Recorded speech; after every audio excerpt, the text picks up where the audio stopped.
నమస్తే, welcome to social post. నేను మీ మాధురి. ఈరోజు మనతో పాటు వంటింటి చిట్కాలకు కేర్ ఆఫ్ అడ్రస్ అయిన చిట్టుబొట్ల మధుసూదన్ శర్మ గారు ఉన్నారు. నమస్తే అండి. నమస్తే. సార్, ఈ మధ్యకాలంలో B12 లోపం అనేది చాలా ఎక్కువగా తీసుకుంటున్నాం.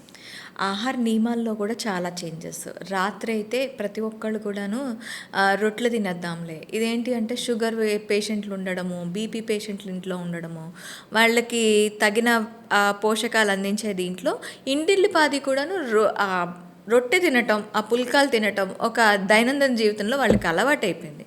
సో దీన్ని అసలు ఎట్లా రెక్టిఫై చేయాలంటారు? చాలా మంచి ప్రశ్న అడిగారమ్మా. ఈ రోజుల్లో వివిధ రకాల కారణాల రీత్యా ఇంచుమించు almost more than 90% families evening రాత్రి అయ్యేసరికి మరి రోటీ, చపాతీ ఇలాంటివి తీసుకుంటున్నారమ్మా. ఇది నిజంగా ఒక రకంగా చెప్పుకోవాలంటే హర్షించదగ్గ విషయము, ఆమోదించదగ్గ విషయమే. కానీ తీసుకునేటువంటి విధానం సరిగ్గా ఉండట్లేదమ్మా. ఓకే. సో గోధుమ పిండితో పుల్కాలు కానీ రోటీలు కానీ తయారు చేసుకుంటున్నారు, చపాతీలు కానీ. అది కూడా పాలిష్డ్ గోధుమ పిండిమా. ఓకే. సో ఫైబర్ ఉండట్లేదు, చాలామంది తెలియదు. రెండోది ఏమంటే మైదా పిండితో చేసుకుంటున్నారు. సో అలా కాకుండా వాళ్ళ ఆరోగ్య స్పృహ మనకు అభినందించాల్సిందే, కానీ మరి ఆరోగ్యం మీద అవగాహన లేకపోవడం చేత కొంత వాళ్ళకు అవగాహన కల్పించడం చాలా చాలా మంచిదమ్మా. సో అలా కాకుండా పొట్టుతో ఉన్నటువంటి గోధుమలతో ఏదైనా చపాతీలు, పుల్కాలు ఇలాంటివి చేసుకోవడం ఒకటి. అలా లేకపోతే మల్టీగ్రెయిన్ అమ్మా, గోధుమలతో పాటు మిగతా పదార్థాలన్నీ కలిపేసేసి తీసుకోవడం ఒక పద్ధతి. కాబట్టి 3-4 రకాల పదార్థాలు కలిపేసేసి దాంతో పుల్కాలు కానీ, రోటీలు కానీ, చపాతీలు కానీ చేసుకోవడం మంచిదమ్మా. అయితే మనకి ఇప్పుడు మార్కెట్లో మల్టీగ్రెయిన్ ఆటా అని చెప్పి దొరుకుతుంది సార్, అవి ఓకేనా?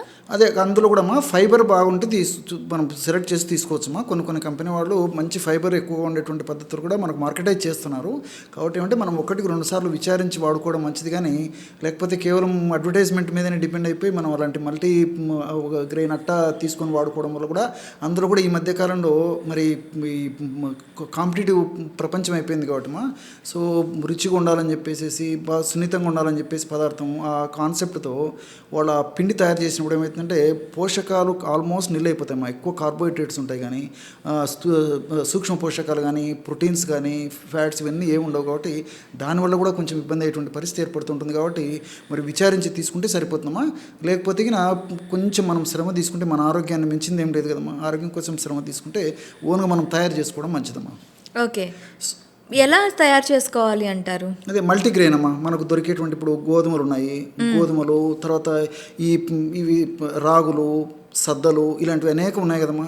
సో చిరుధాన్యాలు ఉన్నాయి, చిరుధాన్యాలు కలుపుకోవచ్చు. ఈ మిల్లెట్స్ అని చెప్తుంటారు కదా, ఈ మధ్య చాలా పాపులర్ అయిపోయింది. ఏవైనా ఒక 3-4 పదార్థాలు కలిపేసేసి సో ఫైబర్ అలాగే ఉంటుంది కాబట్టి ప్రాబ్లం ఉండదు. కాబట్టి మనం మిషన్లో తీసుకొని వాడుకోవడం మంచిదమ్మా. ఓకే. అయితే విటమిన్ లోపం దీంతో ఎలా రెక్టిఫై అవుతుంది? ఓకే, ముఖ్యంగా ఈ రోజుల్లో నరాల బలహీనత సమస్యతో చాలా బాధపడుతున్నారు.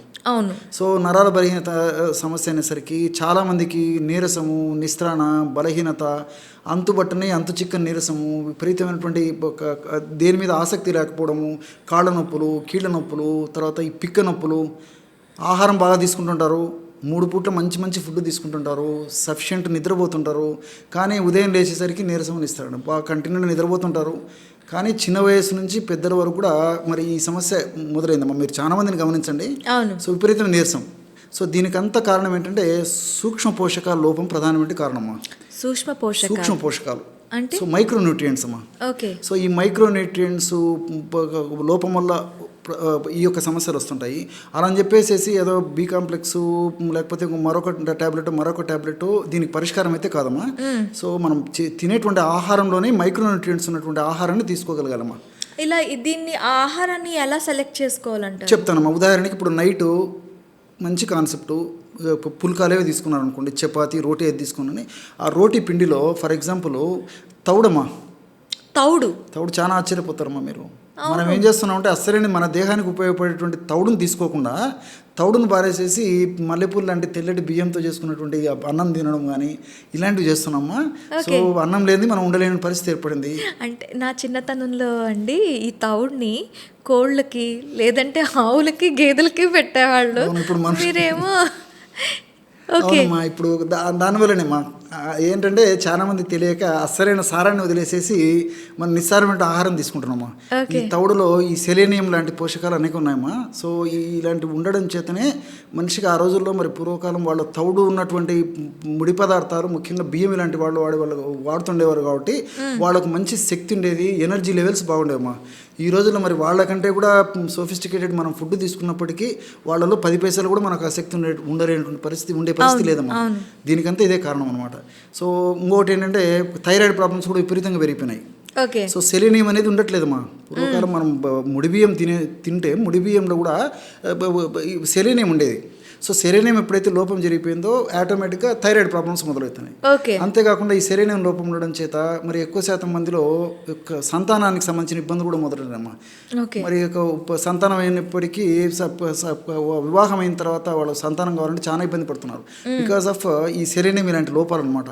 సో ఇలాంటివన్నీ మనం రెక్టిఫై చేయాలంటే ఆహార పద్ధతులు మార్చుకోవాలమ్మా. ఓకే. సో ఈ నరాల బలహీనత ఇలాంటి సమస్యలు తగ్గాలంటే ఇప్పుడు రోటీ పిండిలమ్మా కనీసం 1-2 స్పూన్లు తౌడు కలిపేసారమ్మా, అంతే. ఒరిజినల్ తౌడు ఇప్పుడు మార్కెట్లో దొరుకుతుంది, మనసుంటే మార్గం ఉంది, దొరుకుతుందమ్మా, ఇబ్బంది ఏం లేదు. సో ఆ తౌడు ఈ పుల్కా పిండిలో కలుపుకొని 1-2 చెంచాలు దాంతో పుల్కాలు తయారు చేసుకుని తినడం వల్ల ఆ సమస్య నుంచి బయటపడవచ్చమ్మా. ఓకే. విటమిన్ B12 ప్రాబ్లం కూడా పోతుంది. నరాల బలహీనత ఆల్మోస్ట్ ఎక్కువ విటమిన్స్ లోపాలు ఉన్నప్పుడు ఇది కవర్ చేసేస్తుంది. నేను చెప్పినట్లు అనేక రకాల విటమిన్స్, ఎస్పెషల్లీ B12 లోపం కూడా చాలా మందిలో కలుగుతుందమ్మా.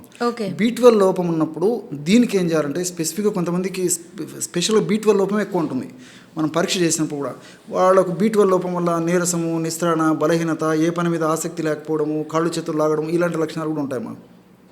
చర్మానికి సంబంధించినట్టు కొన్ని సమస్యలు ఇలాంటివన్నీ ఉంటాయి. సో ఇలాంటి వాళ్ళు ఏం చేయాలంటే 1-2 పుల్కాలు తయారు చేసుకోవాలంటే అందులో 1 లేదా 2 టీ స్పూన్లు మామిడి జీడి పొడేమ్మా. మామిడి జీడి పొడి. ఓకే. సో మామిడికాయలు తినేసేసి మనం పారేస్తూ ఉంటాం, మామిడి పండు తినేసి పారేసేస్తాము. అవును. కానీ ప్రకృతి మామిడి జీడిలో కూడా అనేక రకాల ఔషధ గుణాలు నిక్షిప్తీకరించి మనకు ప్రసాదించడం జరిగిందమ్మా. ఎవరికి తెలియదు. పైసా అంటే పైసా ఖర్చు కాదు, మనకై మనం తయారు చేసుకుంటే. లేకపోతే మనకు ఆన్లైన్లో కూడా దొరుకుతుందమ్మా మామిడి జీడి పౌడర్. మామిడి జీడి పౌడర్ని కలుపుకొని తీసుకుంటే 1 మంత్ ఎండబెట్టి పౌడర్ చేసేసుకోవడం. అంతేమ్మా. ఓకే. సీజన్లో అయితే అలా చేసుకోవచ్చు, లేకపోతే మనకు ఆన్లైన్లో తర్వాత పెద్ద మెడికల్ షాప్స్లో కానీ డిపార్ట్మెంటల్ స్టోర్స్లో కానీ దొరుకుతుందమ్మా. సో మామిడి జీడి కలుపుకొని తీసుకోవడం వల్ల డబుల్ ధమాకా. సో మనకు రొట్టె తిన్న సాటిస్ఫాక్షన్ ఉంటుంది. B12 లోపం కూడా దీంతోనే కవర్ అయిపోతుందమ్మా. ఓకే. అట్లా చేసుకుంటే మంచి బెనిఫిట్స్ ఉంటాయమ్మా. Thank you. ఓకేమ్మా.